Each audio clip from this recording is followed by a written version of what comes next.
नमस्कार, मी Sarita Kaushik. Zero our मध्ये आपलं स्वागत। लोकसभेच्या निकालाला 48 तास झालेत आणि आजच्या विशेष भागात आपण महत्त्वाचा राजकीय घडामोडींचं विश्लेषण करणार आहोत। पहिली चर्चा केंद्रातील मंत्रिपदांची, कारण एकट्या भाजपला संपूर्ण बहुमत मिळालं नसल्यानं मित्र पक्षांची बार्गेनिंग पॉवर वाढली आहे आणि त्याचे परिणाम अगदी महाराष्ट्राच्या मित्रांपासून दिसू लागले आहेत। महाराष्ट्रातील मित्रपक्ष असलेल्या शिवसेना आणि राष्ट्रवादी काँग्रेसलाही किती मंत्रिपदं मिळणार याचीही जोरदार चर्चा सुरू झाली आहे। दुसरी चर्चा विरोधी पक्षनेते पदाची। विरोधकांकडे 2014 आणि 2019 ला लोकसभेत विरोधी पक्षनेते पदा इतक्याही जागा नसल्यानं विरोधकांकडे आता विरोधी पक्षनेतेपद येत आहे, ते कोणाला मिळणार? तिसरी चर्चा देवेंद्र फडणवीसांचा निर्णय आणि दिल्ली वारी। काल सत्तेतून मुक्त करा म्हणणारे देवेंद्र फडणवीस दिल्लीत पोहोचलेत, पण व्हाया नागपूर। आणि नागपूर म्हणजेच राष्ट्रीय स्वयंसेवक संघाचे मुख्यालय आणि तिथेही काही मोठ्या घडामोडी घडल्या। त्यातच फडणवीसांची सरकारमधून दूर होण्याची मागणी दिल्लीत मान्य होईल का, हेही आम्ही तुम्हाला आज सांगणार आहोत। चौथी चर्चा अजित पवारांची बैठक। राज्यात महायुतीला अपेक्षित यश मिळालं नाही, त्यातही अजित पवारांच्या राष्ट्रवादीला एकाच जागेवर समाधानी राहावं लागलं। अशा वेळी दादांसोबतचे अनेक आमदार काकांकडे परतणार असे दावे सुरू झाले। त्यातच आज मुंबईत दादांनी आमदारांची बैठक घेतली आणि काय नाकेबंदी केली आहे दादांनी तेही पाहणार आहोतच। मात्र सुरुवात संजय राऊतांच्या एका दाव्यानं। देशात नरेंद्र मोदींच्या तिसऱ्या टर्मचा मार्ग मोकळा झालाय, मात्र एकट्या भाजपला संपूर्ण बहुमत मिळालं नाही याचा आनंद विरोधकांना इतका जास्त झाला आहे की स्वतःला किती जागा मिळाल्या त्यापेक्षा मोदींना किती मिळाल्या नाहीत ह्याच मुद्द्यावर नरेंद्र मोदी विरोधकांच्या निशाण्यावर आले आहेत। त्यात आज तर संजय राऊतांनी राष्ट्रीय स्वयंसेवक संघ आणि मोदींवरून एक मोठं वक्तव्य केलं, पाहूयात। माझ्या माहितीप्रमाणे नरेंद्र मोदी यांचा पंतप्रधान पदाचा मार्ग सरळ नाही। संसदीय पक्षामध्ये मतदान घ्या आणि मोदी पाहिजेत का विचारा। माझी जी माहिती आहे त्यानुसार मोदींचा मार्ग सरळ नाही। मोदींनी सरकार बनवायचा जबरदस्तीने प्रयत्न केला तरी त्यांचं सरकार हे टिकणार नाही, हे मी तुम्हाला आता खात्रीनं सांगतो। म्हणून ही सगळी राज्यात रडारड सुरू आहे। पक्षामध्ये विरोध आहे, ही माझी माहिती आहे। संघाचा विरोध आहे। संघामधली टॉप लिडरशिप ही पर्यायाच्या चाचपणीच्या संदर्भात काम करताना मला दिसतं। मोदी आणि शहा यांनी संघालाच आपलं गुलाम करण्याचा प्रयत्न केला, पण आज संघ अशा परिस्थितीमध्ये आहे की ते एखादा निर्णय घेऊ शकतात आणि नरेंद्र मोदींना घरी पाठवू शकतात। संजय राऊतांच्या याच वक्तव्यावर आम्ही तुम्हाला प्रश्न विचारला होता। तो प्रश्न पाहण्यासाठी जाऊया आपल्या पोल सेंटरवर। आजचा आपला पहिला प्रश्न सांगते, संघाचाच नरेंद्र मोदींना विरोध, पंतप्रधान पदासाठी पर्याय शोधतायत संजय राऊतांचा हा दावा पटतो का? तुम्हाला सांगायचं होतं होय किंवा नाही।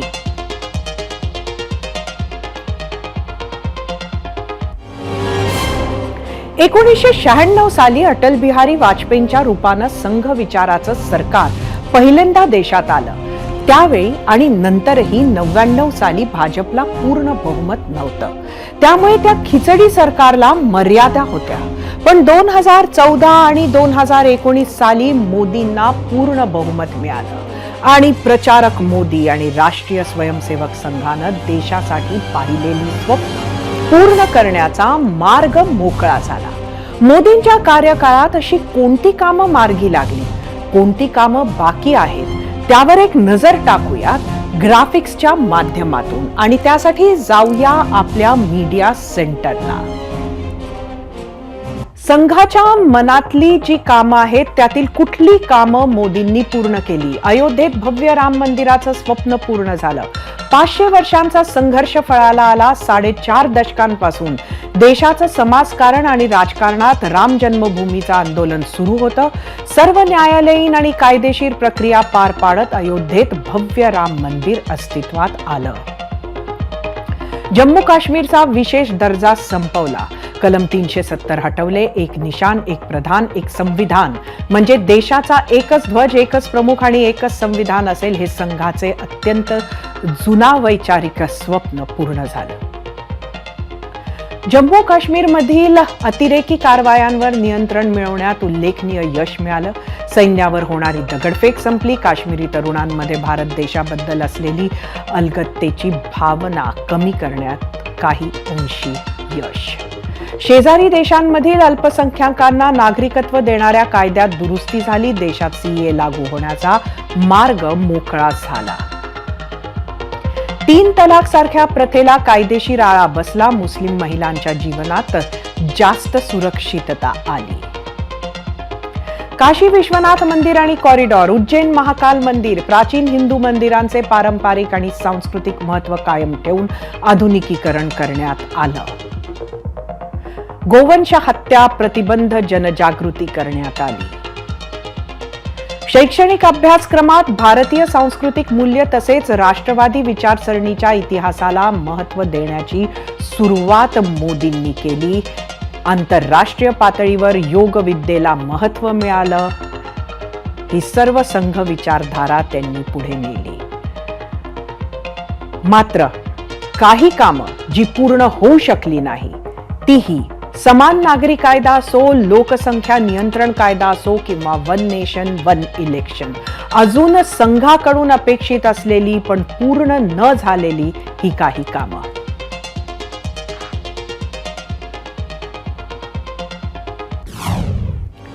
नरेंद्र मोदींबाबत संजय राऊत यांनी केलेल्या दाव्याचा महायुतीनं चांगला समाचार घेतलाय. जे रोज करतात त्यांना सगळं तेच दिसतं.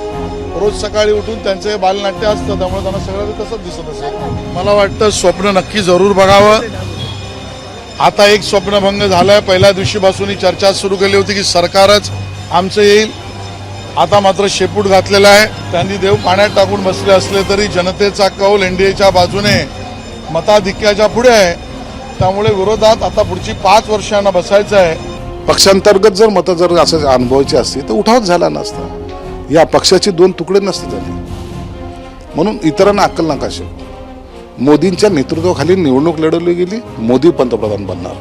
कुणाला वर काय टीका करायची याचे भान न राहिलेला हा नेता आहे. उभाटा गटाची लावलेली वाट ही कुठेतरी तुम्ही काउंट कराल का नाही?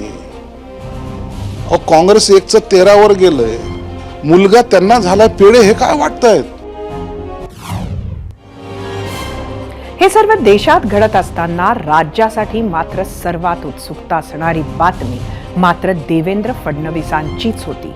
काल महाराष्ट्रात झालेल्या पराभवाची जबाबदारी घेऊन फडणवीसांनी सरकारमधून मुक्त करण्याची विनंती पक्षश्रेष्ठींना केली होती आणि त्यामुळेच मित्र पक्ष, स्वपक्ष, विरोधक आणि जनता सगळेच थांबले की नक्की काय निर्णय होणार. फडणवीसांच्या या घोषणेनंतर काल रात्री त्यांना अमित शहांचा फोन आल्याची सूत्रांची माहिती आहे.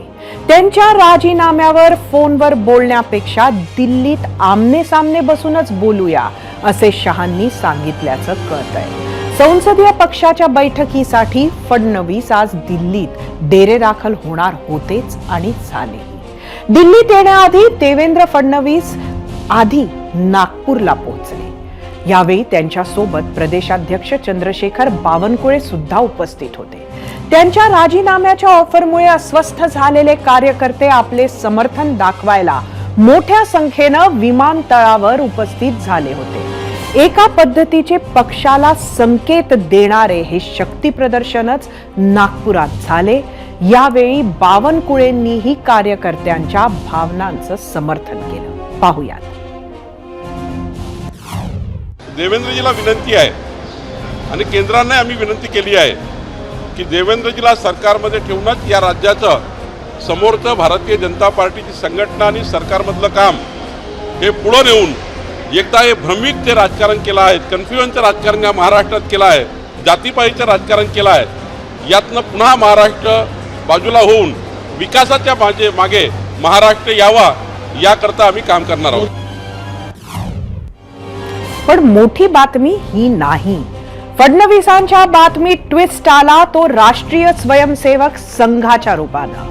फडणवीस नागपूरला आपल्या घरी पोहोचले आणि त्यांना भेटायला आली काही मंडळी, संघाचे अधिकारी. नुसती औपचारिक भेट नव्हे तर तब्बल 2 तास या मंडळींची फडणवीसांशी चर्चा झाली. भाजपाच्या यशात खरा किंगमेकर असणाऱ्या संघाच्या पदाधिकाऱ्यांची ज्या वळणावर फडणवीसांशी ही भेट झालीय त्यात अनेक संकेतही आहेत आणि प्रश्नही. बघा नीट,